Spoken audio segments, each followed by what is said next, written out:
Do you know where your bass player is? Probably out hoarding toilet paper.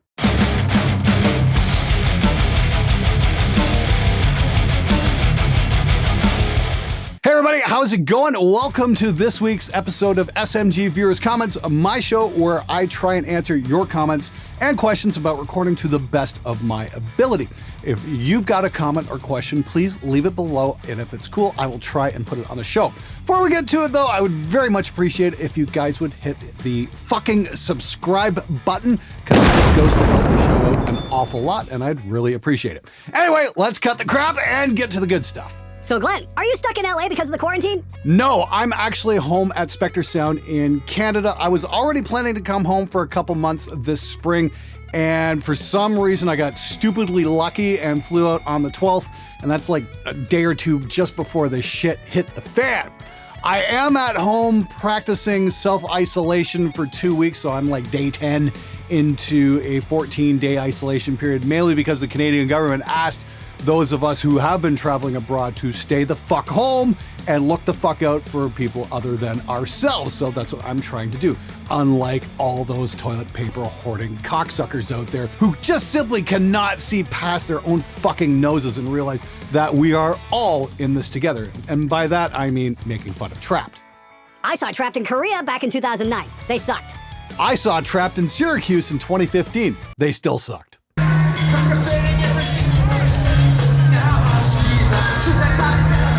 Now, I'm sure most of you guys already know this, but for those of you guys who aren't in the loop, Trapt's frontman extraordinaire, Chris Taylor Brown, has been going through a bit of a meltdown on Twitter recently because he just can't stand the fact that people might have opinions that differ from his own, and it is absolutely hilarious. If you're cooped up and you don't know what the fuck to do, just go hit up Trapt's Twitter and you're gonna have a real good laugh. Glenn, still working at Guitar Central. Guess who I got a call from today? Your good buddies in Trapt. No bullshit. The guy said, "What's our price for those cables? We're Trapt." Made me feel gross. Dude, have you been to a Trapt show? That made the whole audience feel gross. I don't know, what do you guys think? Should I call up my good friends at Jose Cables? Maybe we can get a special deal for Trapt, and by that I mean we raise the prices for them. I'm just wondering this whole corona ordeal and how it affects the music industry. On the one hand, the gigs have been canceled, the local bars playing scene has dried out. On the other hand, I've never listened to this much music in my life. We are doing social distancing and it can be a pain in the ass, but I'm gonna make the best of it and listening to all the music and rewatching your YouTube videos. Best of luck from socially distanced land of Finland and ONFU Glenn. Well, in Trapt's case, it's really not affecting their career because nobody went to their fucking shows anyway.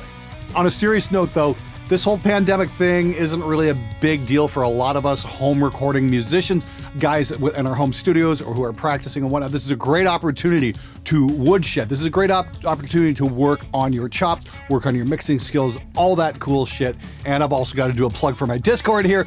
Come hang out. We're all helping each other make better mixes and give advice and all that kind of stuff. It's really fucking cool. Links in the description below. Come join us and we will help you make better mixes. Hope to see you in there. I have friends who are in a somewhat well-known band. They have been touring for the better part of 3 decades. Being easy to work with is a major reason why they are still working. And after the latest round of tweets from Trapt Official, I'm guessing they're not going to be touring much longer. We can only hope anyway. Okay, this next one is from my Discord. Check it out. Hey Glenn, I struggle when recording multiple guitars like double and quad tracking and having the gain drown out the dynamics. Any techniques you can recommend to help me find a sweet spot instead of tracking over and over until I get it down? Thanks, and fuck you, Glenn. Okay, first and foremost, I would highly recommend maybe turning your gain down a little bit. It should be proportional into the amount of tracks you have. If you're using 2 tracks, you can have a fair amount of gain, but if you're gonna go with 4 tracks, you might want to go about 3/4 to even half that gain. It's just gonna give your mix that much more space. Another trick I use to get a tighter performance is I'll pan all the guitars over to one side as I am tracking. That way I can get the performance that much tighter because I try and make it sound like one guitar. And then once you pan them out after the tracking, that's when you get that huge tone. That's a trick I've been using since about 2005 and it works really well. And it's definitely far more musically exciting than trying to line everything up perfectly because, well, that shit's just fucking boring. I hope you can help me with a question. I have a 4x12 Randall cabinet with the RG3003 head, and I want to buy one with tubes, but I asked, do I need to also buy the cabinet that comes with the tube head, or is there no difference? Okay, that's obviously a beginner question, and there's absolutely nothing wrong with asking that sort of thing. We're all new at one point. The short answer is no, you definitely do not need to buy a second cabinet to go with a brand new tube head.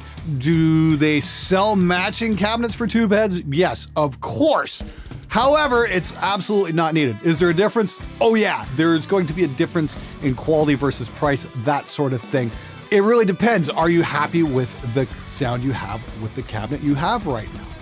The big thing for me I've always noticed is you want to change up your tone. Changing out your cabinet is probably going to have far more effect on your overall tone than changing out your amp head. If you go from like say a 5150 to a rectifier, there's not going to be that big of a tonal difference. One's a little darker, maybe a little bit fizzier than the other. But if you go from say a Mesa 4x12 to an Engel 4x12, those tones are going to be night and day difference. And on a side note, you guys really want to check out my upcoming videos on Amperian speakers because they are simply fucking awesome. I can't wait to show them to you guys.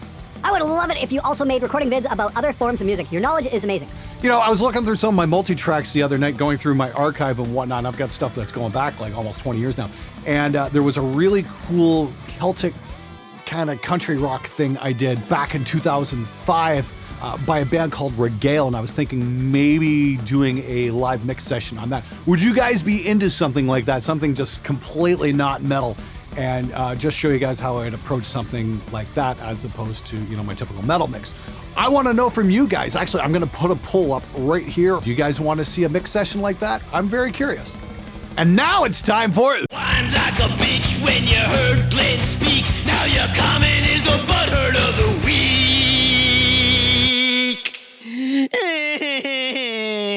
What a prick! Shitty review, and you even dare to say it is priceless. Unsubscribe, dislike, and never supporting this awful channel, poser. I think we found the guy about the Marshall code. Premium Kemper profiles are better than practicing microphone recording for years, plus cheaper and less expensive. After the years of trying, it's better to let real engineers capture guitar sound so I can simply EQ it into a mix. Wow, you know, I think that's the first comment I've ever got where somebody said, hey, let real engineers do the heavy lifting. Obviously a home guitar recording guy, and there's absolutely nothing wrong with that. Now, if you guys aren't aware, I've got my brand new lesson out called Total Heavy Guitar, and it's a 4-hour course on miking up guitar amps and learning how to do that, i.e. real engineering. If you want to work with somebody else's preset sounds on how things should be, that's absolutely fine. But if you want to learn how to do it, grab a copy of Total Heavy Guitar today. It's 4 hours, it's $200, and it's going to be the best $200 you've ever spent. That's a hell of a lot cheaper than going to recording school. Now, if you are a Kemper guy and you don't want to spend your time fucking around learning how to get tones and that kind of thing, and you just want to play something and have it sound great, check out the Kemper profiles from Lancaster Audio. We've got some awesome stuff from Bob Marlette and Cameron Webb. We've even got Lemmy's Cabin there. Links are in the description below. Very cool way of doing things. I miss Fat Glenn. Well, hey there, Unleash the Fury. You know what? I don't want to unleash the mac and cheese. I can finally fit into size 38 jeans. I really don't miss being fat at all. I've had such a massive improvement in my overall quality of life. I sleep better, I'm more alert, and it's just generally a whole lot more enjoyable being this way than being 312 pounds. However, I am looking for some shitty gear to review and possibly take the hammer of truth to. So if you guys have some suggestions, please leave a comment below because I would love to hear what you guys think sucks.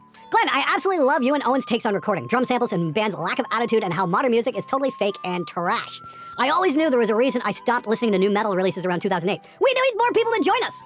Well, come join my Discord and learn how to push yourself to the limit and stop relying on computer assistants to make you sound like you can play.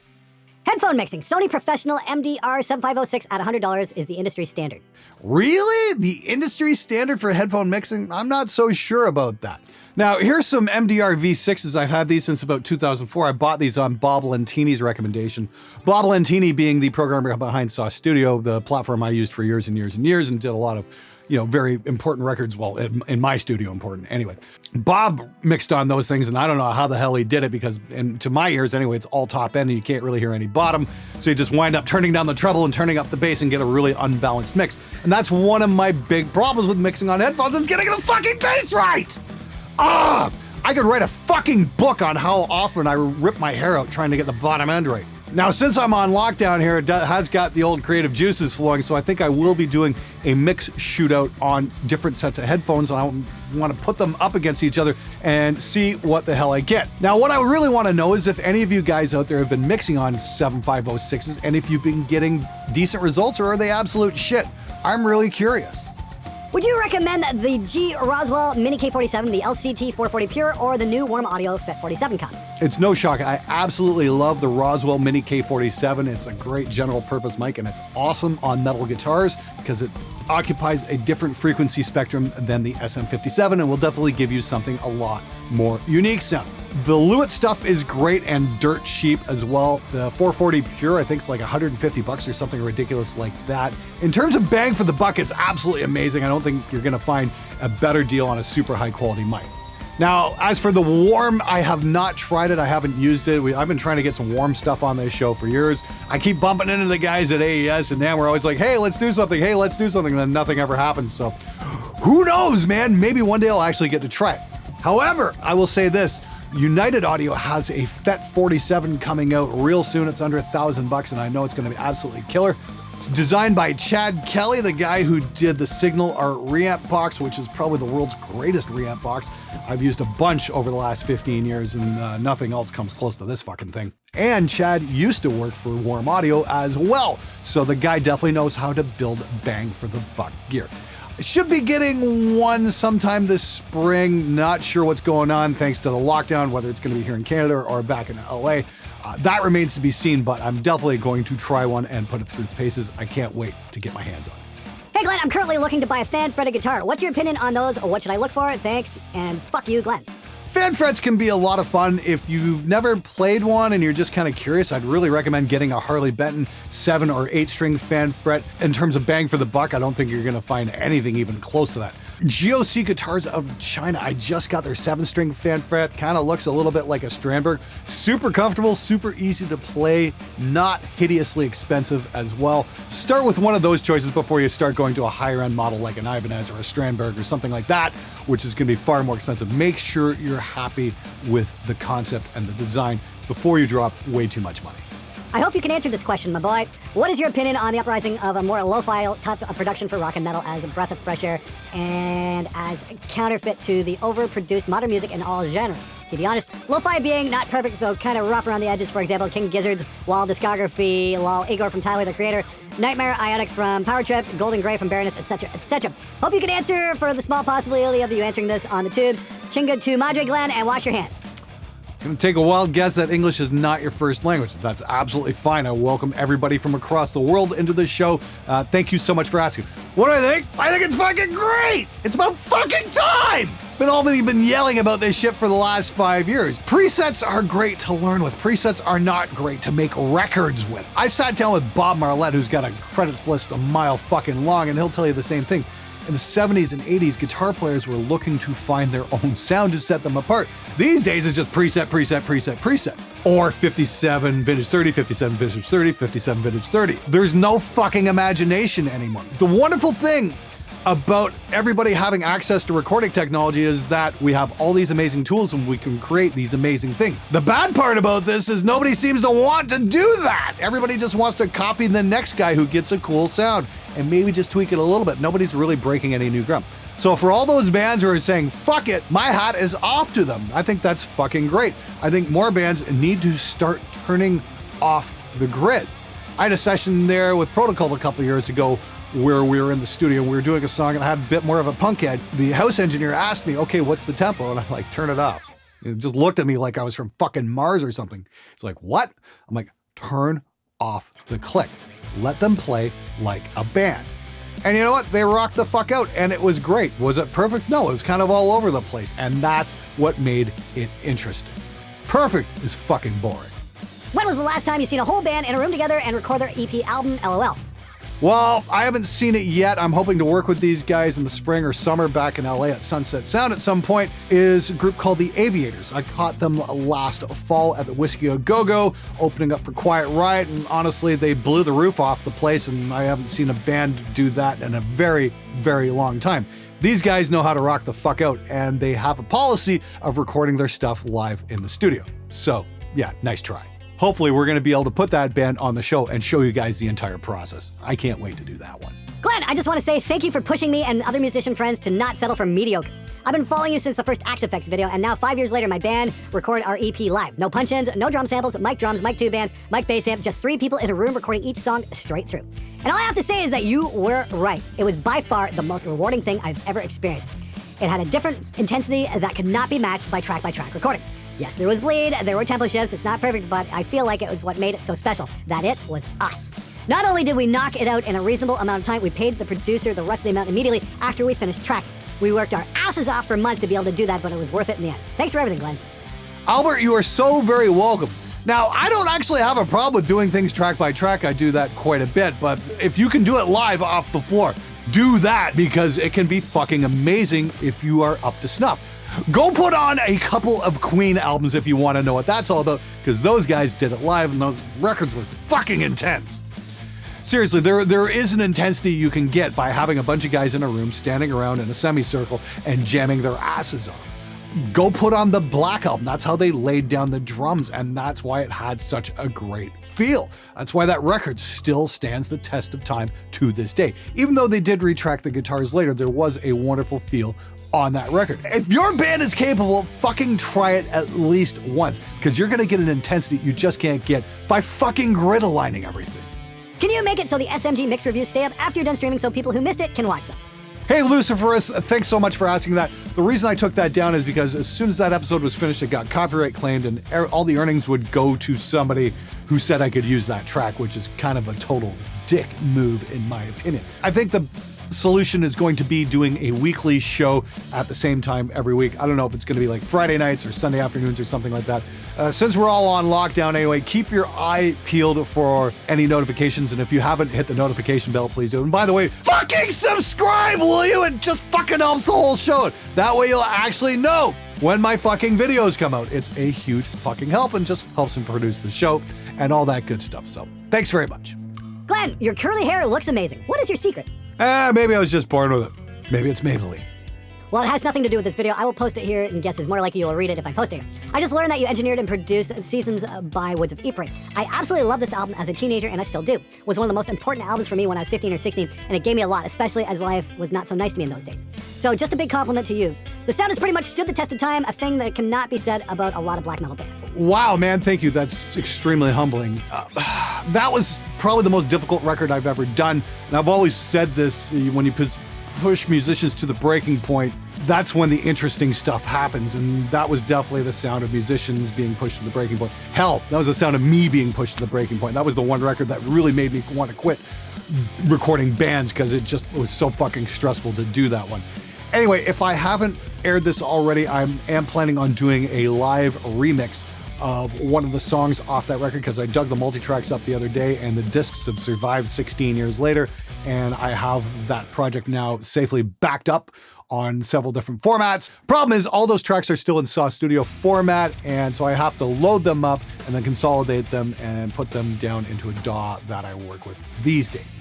Anyway, I was kind of messing around with those tracks, and it was very interesting to hear what I could get out of them.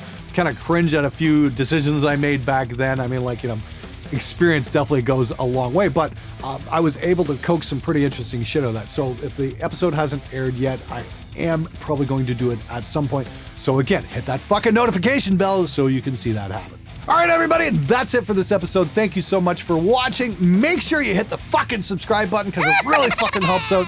And hit the notification bell for those live shows that are going to be coming up, especially the mix critiques and the live mixing, possibly of Woods of Ypres and possibly a country Celtic thing as well. Should be pretty cool. Anyway, keep those comments and questions coming. Get on the Discord. And if you want to learn how to record your guitars better, check out my lesson, Total Heavy Guitar. It's 4 hours of some seriously intense shit, and it's going to make you a better engineer. So until next time, get out there and make some metal, you amazing motherfuckers.